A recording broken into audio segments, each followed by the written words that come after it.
Hi hello ನಮಸ್ತೆ ಎಲ್ಲರಿಗೂ daily updates ಚಾನಲಿನ ಮತ್ತೊಂದು ವಿಡಿಯೋಗೆ ಸ್ವಾಗತ ಸುಸ್ವಾಗತ. ಸ್ನೇಹಿತರೆ, ಎಲ್ಲರೂ ಹೇಗಿದ್ದೀರಾ? ಎಲ್ಲರೂ ಚೆನ್ನಾಗಿದ್ದೀರಾ ಅಂದ್ಕೊಂಡಿದ್ದೀನಿ. ನಾನು ಕೂಡ ತುಂಬಾನೇ ಚೆನ್ನಾಗಿದ್ದೀನಿ. ಎಲ್ಲರೂ ಚೆನ್ನಾಗಿದ್ದೀರಾ ಅಂದ್ಕೊಂಡು ಭಾವಿಸ್ಕೊಂಡು ಇವತ್ತಿನ ಒಂದು ವಿಡಿಯೋನ ಶುರು ಮಾಡಿಬಿಡೋಣ.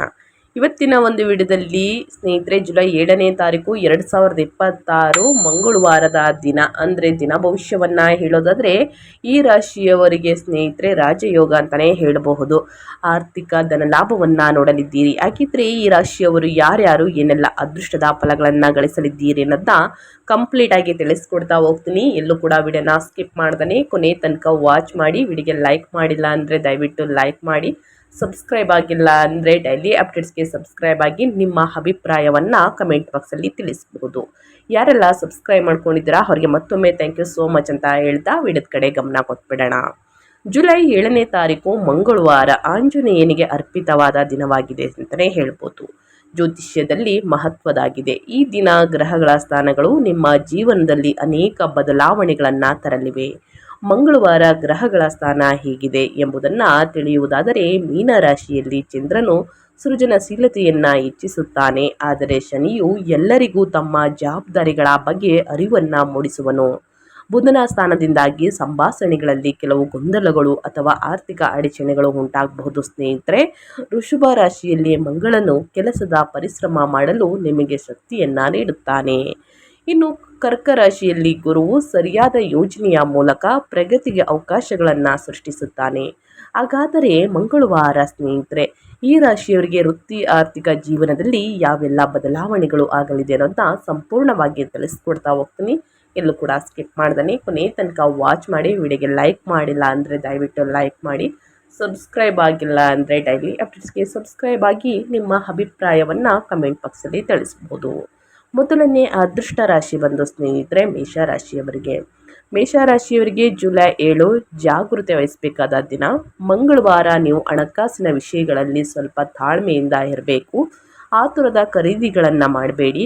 ಸಾಲ ನೀಡುವುದನ್ನು ತಪ್ಪಿಸಿ. ಇಂದಿನ ಸಣ್ಣ ಉಳಿತಾಯವು ದೀರ್ಘಾವಧಿಯಲ್ಲಿ ತುಂಬ ಉಪಯುಕ್ತವಾಗಿರುತ್ತದೆ. ಇದು ಕಚೇರಿಯಲ್ಲಿ ಕೆಲಸದ ಹೊರೆ ಹೆಚ್ಚಾಗಬಹುದು, ಆದರೆ ನೀವು ಅದನ್ನು ನಿಮ್ಮ ಜಾಣ್ಮೆಯಿಂದ ನಿರ್ವಹಿಸುತ್ತೀರಿ. ಬುಧನ ಸ್ಥಾನದಿಂದಾಗಿ ಹಣಕಾಸಿನ ನಿರ್ಧಾರಗಳನ್ನು ಎಚ್ಚರಿಕೆಯಿಂದ ತೆಗೆದುಕೊಳ್ಳುವುದು ಮಂಗಳಕರ. ಸಹೋದ್ಯೋಗಿಗಳೊಂದಿಗೆ ಮಾತನಾಡುವಾಗ ಶಾಂತವಾಗಿರಿ. ನಿಮ್ಮ ಮೇಲಧಿಕಾರಿಗಳು ಈ ವಿಧಾನವನ್ನು ಮೆಚ್ಚುತ್ತಾರೆ. ಇನ್ನು ಎರಡನೇದಾಗಿ ವೃಷಭ ರಾಶಿಯವರಿಗೆ ಜುಲೈ 7 ಮಂಗಳವಾರ ಆಂಜನೇಯನ ಅನುಗ್ರಹ ಇರಲಿದೆ. ನಿಮ್ಮ ಆರ್ಥಿಕ ಪರಿಸ್ಥಿತಿ ಉತ್ತಮವಾಗಿಯೇ ಇದೆ. ಅನಗತ್ಯ ಖರ್ಚುಗಳನ್ನು ತಪ್ಪಿಸಿ ಮತ್ತು ಉಳಿತಾಯ ಅಂದರೆ ನಿಮ್ಮ ಉಳಿತಾಯದ ಮೇಲೆ ಗಮನ ಹರಿಸುವುದು ಉತ್ತಮ. ಯಾವುದೇ ಪ್ರಮುಖ ಆರ್ಥಿಕ ನಿರ್ಧಾರಗಳನ್ನು ತೆಗೆದುಕೊಳ್ಳುವ ಮೊದಲು ಅನುಭವಿ ವ್ಯಕ್ತಿಯೊಂದಿಗೆ ಮಾತನಾಡುವುದು ತುಂಬ ಪ್ರಯೋಜನಕಾರಿಯಾಗಿದೆ.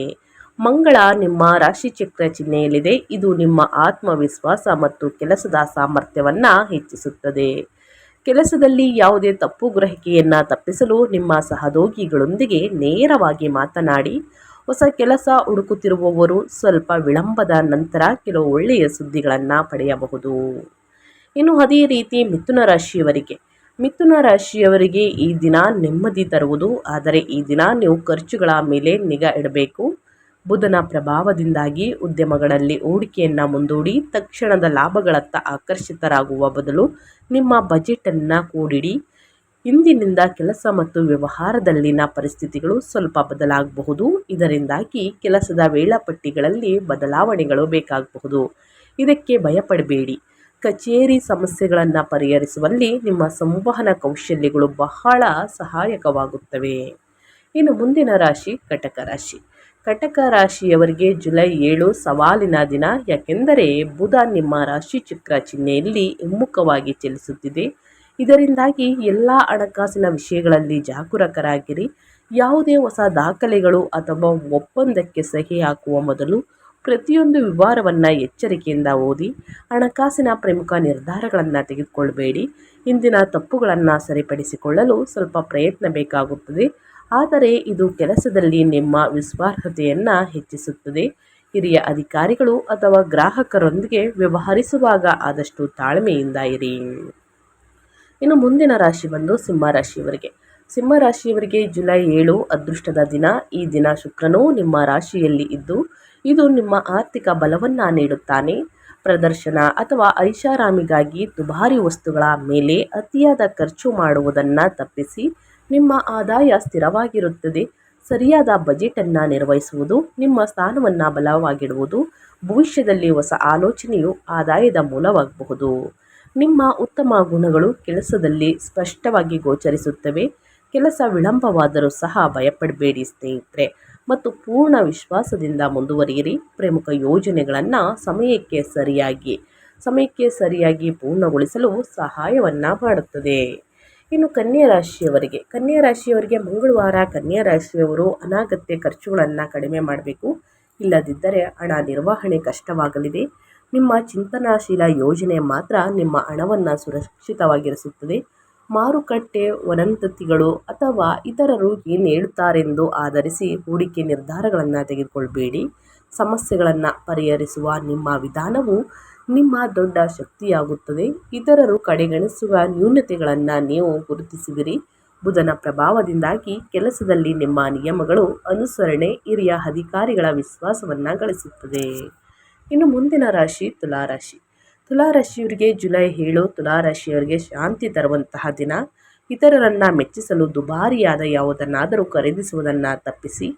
ಯಾವುದೇ ದೀರ್ಘಕಾಲದ ಹಣಕಾಸಿನ ವಿಷಯವು ಪರಿಹಾರದತ್ತ ಸಾಗುತ್ತದೆ. ಹೊಸ ಜನರನ್ನು ಭೇಟಿಯಾಗುವುದು ನಿಮ್ಮ ಭವಿಷ್ಯಕ್ಕೆ ಬಹಳ ಪ್ರಯೋಜನಕಾರಿ.